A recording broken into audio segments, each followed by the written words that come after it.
बिस्मिल्लाहिर्रहमानिर्रहीम।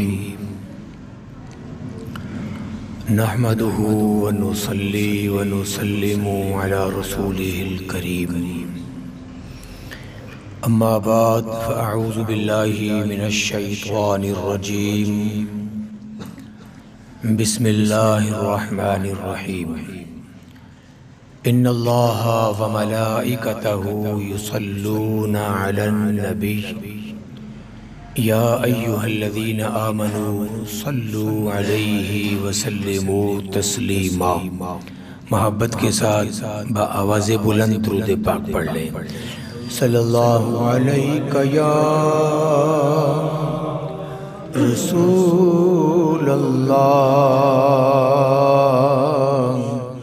वसल्लम अलैका या। पढ़िए सल्लल्लाहु अलैका या रसूलल्लाह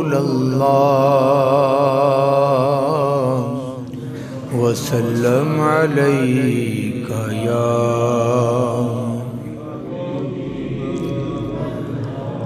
हजार बार बशोयम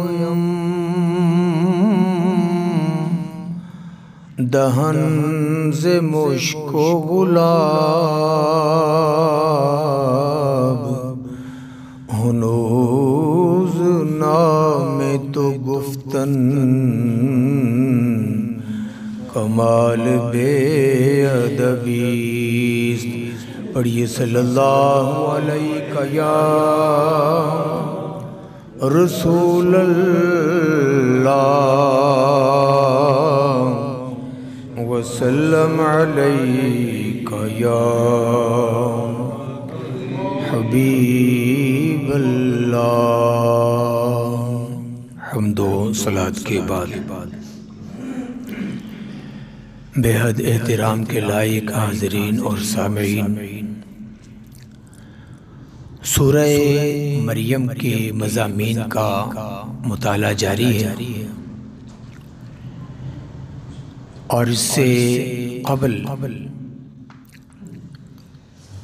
जो इससे पहले गुफ्तगू हुई उसमें सूरह मरियम के मज़ामीन का खुलासा हमने तकरीबन आधी सूरत का खुलासा अभी ज़िक्र किया है। आज इंशाअल्लाह बकिया सूरत का खुलासा जो मज़ामीन इसके अंदर ज़िक्र हुए हैं अपने सामईन के लिए, कुरान पाक का मुताला करने वालों के लिए हम बयान करेंगे। रब्बे कायनात की बारगाह में दुआ और इल्तिजा है कि परवरदिगार मुझे कुरान पाक का सही फ़हम नसीब फरमा और हक बात को बयान करने और फिर उस पे हमें अमल पैरा होने की भी तौफीक अता फरमा।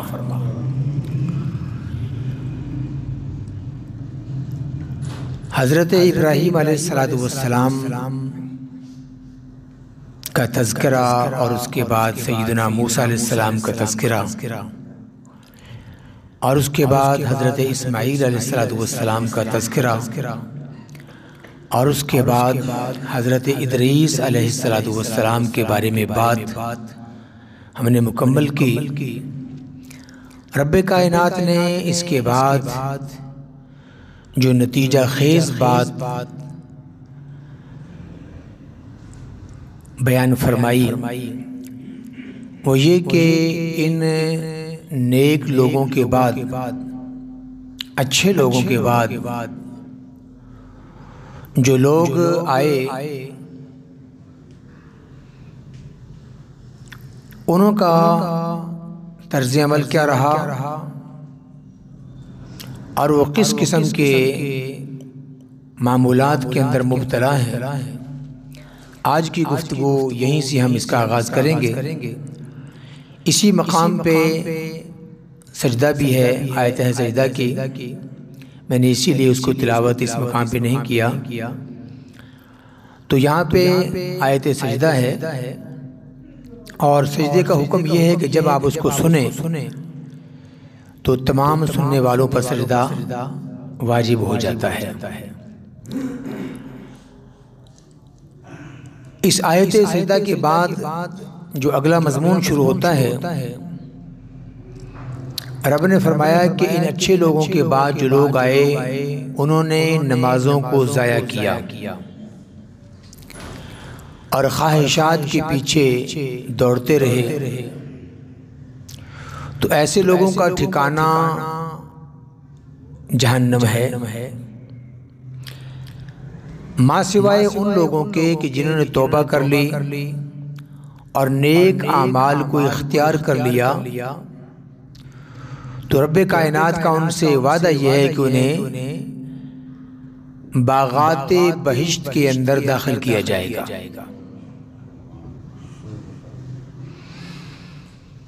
ये बागाते बहिश्त क्या हैं?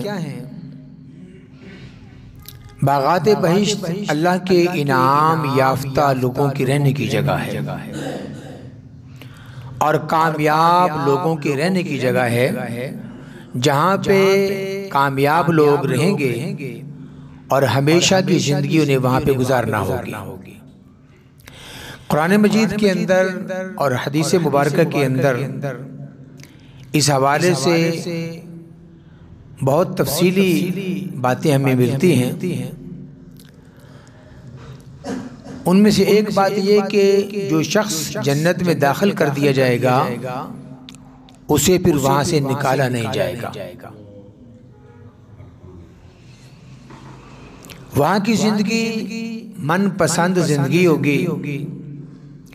कुरान ने फरमाया कि वलकुम फीहा मा तश्तही अनफुसुकुम वलकुम फीहा मा तदउन, वहां तुम्हें वो कुछ मिलेगा जो तुम चाहोगे। जिस चीज की तलब करोगे, जिस चीज की चाहत करोगे, वो चीजें तुम्हें वहां पे मैसर होंगी और फरावानी के साथ मैसर होंगी। हम दुनिया के मामलात को अगर देखें और आखिरत के मामलात को देखें तो दुनिया में भी हमें बहुत सी चीजें मैसर हैं, लेकिन इन चीजों में और उन चीजों में फर्क क्या है? इन चीजों के खत्म होने का हमें धड़का हर वक्त लगा रहता है,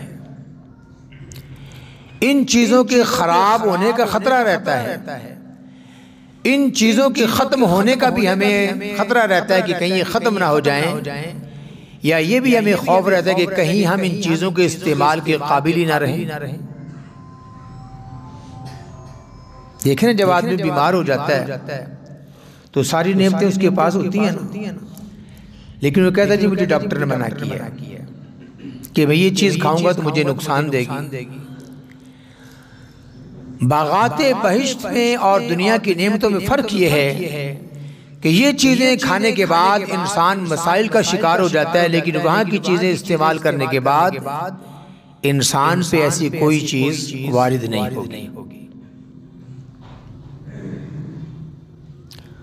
तो ये बागाते बहिश्त हैं जो अल्लाह अपने इनाम याफ्ता बंदों को और कामयाब बंदों को अता फरमाएगा।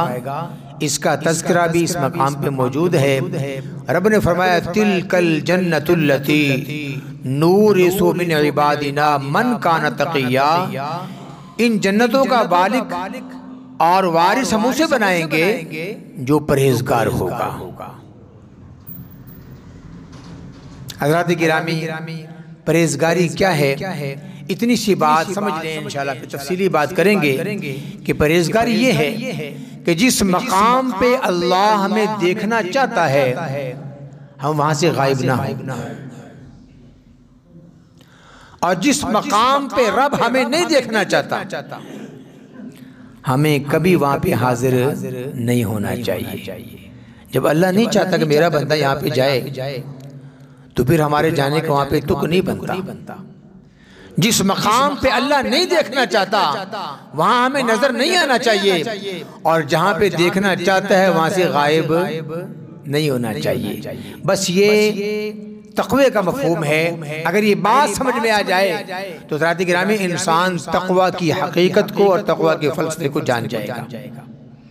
तो फरमाया है जन्नतों के वारिस और मालिक उन लोगों को बनाएंगे मन काना तकिया, जो परहेजगार हैं और मुत्तकी हैं।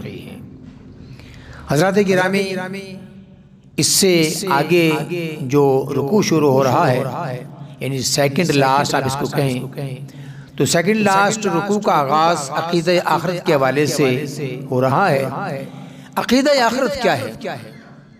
अकीदा आखिरत ये है कि इंसान, ये जो जिंदगी ख़त्म होगी और ख़त्म होने के बाद इंसान अगली मंजिल पे रवाना हो जाएगा, जिसे आलम बरज़ख कहते हैं। और आलम बरज़ख में एक टाइम तक रहने के बाद इंसान हशर के मैदान में जमा होगा और हशर के मैदान में इंसान को अपने आमाल का हिसाब देना होगा।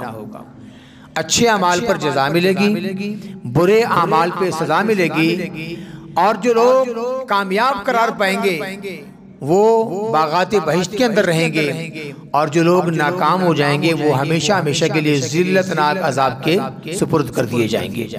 इसे अक़ीदा आखिरत कहते हैं, यानी मरने के बाद दोबारा जिंदा होना। तो इस रुकू के अंदर, यानी सेकंड लास्ट के अंदर, सूरह मरियम का जो सेकंड लास्ट है उसमें अक़ीदा आखिरत को बयान किया गया और उन शुकूक व शुबहात को अकली तौर पे भी, नकली तौर पे भी, लॉजिकल तरीके से भी और समझाने के तरीके से भी उनको समझाया गया है कि जिस बात को तुम मुश्किल समझते हो अल्लाह के लिए वो उसमें जर्रा बराबर भी मुश्किल नहीं है। इंसान ये समझता है कि मरने के बाद जब मिट जाएंगे, रेजा रेजा हो जाएंगे, या बाज लोग ये समझते हैं कि हम मरने के बाद मुर्दों को जला देते हैं, उनकी खाक को हवा में उड़ा देते हैं, या समुद्र के सुपुर्द कर देते हैं, दरिया पुर्द कर देते हैं, फिर ये खाक कैसे जमा होगी? मेरे रब ने फरमाया, सुनो, व यक़ूलुल इंसान इज़ा मा मित्तु लसौफ उख़रजु हय्या। इंसान ये क्यों भूल गया और वो क्यों कहता है कि मैं मर जाऊंगा और मरने के बाद मुझे दोबारा उठाया जाएगा? अवला यज़कुरुल इंसान अन्ना खलक़नाहु मिन क़ब्लु व लम यकु शय्या।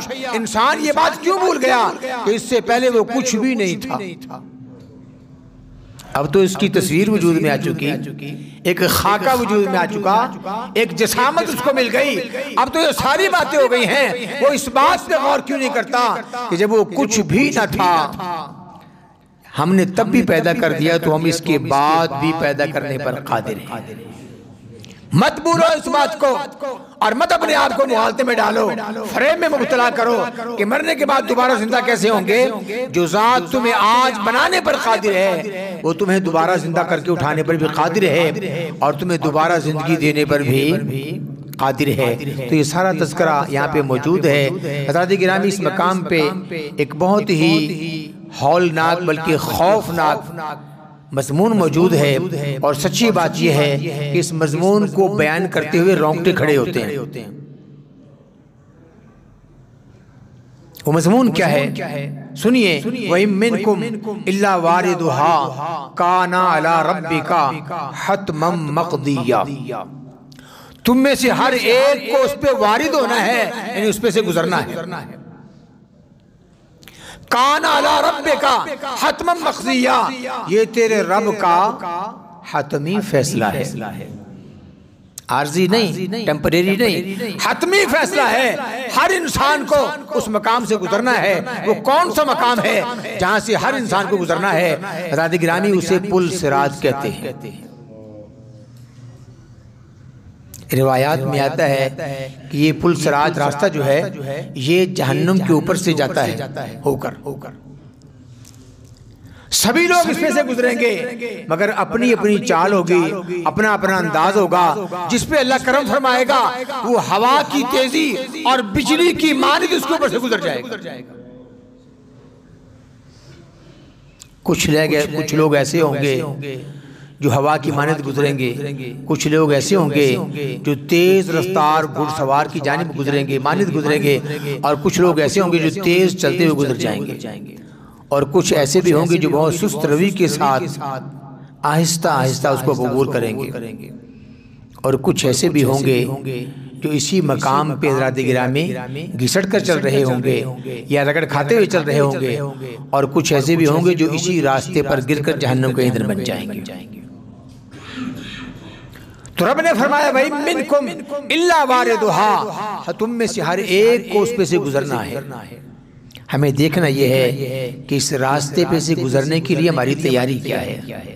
किसी इंसान को मैदान में उतरना हो, किसी इंसान को कोई काम अंजाम देना हो, वो क़बल अज़ वक़्त उसकी तैयारी करता है कि मुझे फलां काम अंजाम देना है, फलां काम करना है। हमें भी इस बात को देख लेना चाहिए कि हज़रात गिरामी हमारी उस मकाम से गुजरने के लिए तैयारी क्या है।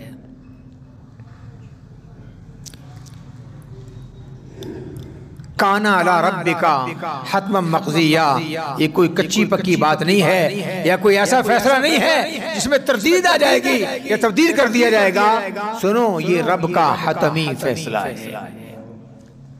तो यहाँ पर ये तज़किरा मौजूद है, इसका ताल्लुक भी चूंकि आखिर से है और ये जिक्र भी सेकंड लास्ट रुकू के अंदर मौजूद है। हज़रात गिरामी, इसके बाद कुछ फरेब खुर्दा लोगों के बारे में यहाँ पे जिक्र मौजूद है, जो कुरानी आयत को सुनने के बाद अपनी क़यास सराइयाँ करते हैं कि ऐसे कैसे हो गया, ऐसे कैसे हो जाएगा। जो क़यास सराइयाँ करते हैं और अपनी बेपर्की उड़ाते हैं, उनके बारे में रब ने फरमाया वइज़ा तुतला अलैहिम आयातुना बय्यिनातिन क़ालल लज़ीना कफ़रू लिल्लज़ीना आमनू अय्युल फ़रीक़ैनि ख़ैरुम मक़ामन व अहसनु नदिय्या। ईमान लाने वालों, अरे तुम हमें ताना देते हो, वो लोग कह रहे हैं जो ईमान नहीं लाते, तुम कहते हम बेहतर होंगे। तुम अपना दुनिया का हाल देखो, आज देखो हम किस हाल में जिंदगी गुजार रहे हैं, तुम किस हाल में जिंदगी गुजार रहे हो। कभी तुम्हें रोटी की फिक्र है, कभी बिजली की फिक्र है, कभी गैस की फिक्र है, कभी बढ़ती हुई आसमान से बातें करती कीमतों की फिक्र है, कभी कोई मसला, कभी कोई मसला। तुम अपने आप को देखो और हमें देखो। अय्युल फ़रीक़ैनि ख़ैरुम मक़ामन व अहसनु नदिय्या, कौन बेहतर जिंदगी गुजार रहा है। और फिर वो बड़े धड़ल्ले के साथ, जसारत के साथ ये कहते कि जिस तरह आज हम मौजों के अंदर हैं और यशे कर रहे हैं, अगर दोबारा, पहली बात तो ये उठने की कोई ऐसी तक बात नहीं है कि दोबारा उठेंगे, और अगर ऐसा हुआ भी तो फिर भी हम तुमसे बेहतर जिंदगी हासिल करेंगे। ये उनकी बात थी। तो रब ने उनको तहदीद फरमाई, ललकारा, मेरे महबूब इनसे पूछो क्या इनके पास कोई स्टाम्प मौजूद है, कुछ लिखा हुआ मौजूद है, कोई अथॉरिटी मौजूद है, कोई सनद मौजूद है, किस बिना पर ये बात करते हैं। बहुत जल्द इनको पता लग जाएगा। कल्ला, फरमाया कल्ला, हरगिज़ नहीं, जो ये कहते हैं ऐसी बात हरगिज़ नहीं। सनक्तुबु मा यक़ूलु व नमुद्दु लहु मद्दा, हम इनकी बात को लिख रहे हैं, इनको ढील दे रहे हैं इनको।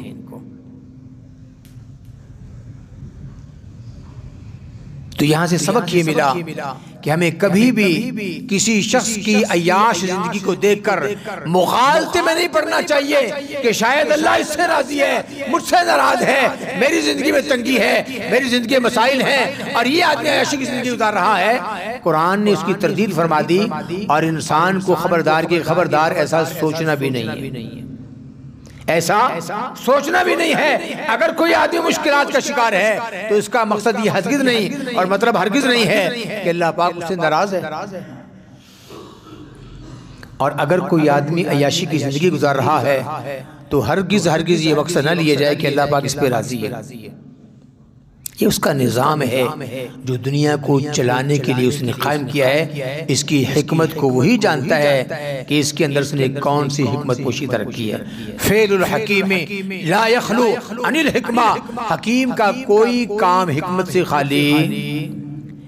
से खाली नहीं होता। तो हज़रात गिरामी, आज की गुफ्तगू में मैंने जो खुलासा बयान किया वो जो थर्ड लास्ट है उस रुकू का जिक्र हुआ और जो सेकंड लास्ट है सूरह मरियम का, उसके वाले से बात हुई है। अल्लाह पाक की बारगाह में दुआ है रब्बे कायनात हमें कुरान पाक का सही फहम नसीब फरमाए और सही फहम हासिल करने के बाद हमें उस पर अमल करके अपनी आक़िबत को संवार लेने की तौफीक अता फरमाए और उन लोगों में हमें शामिल कर दे जिसके बारे में रब ने फरमाया तिलकल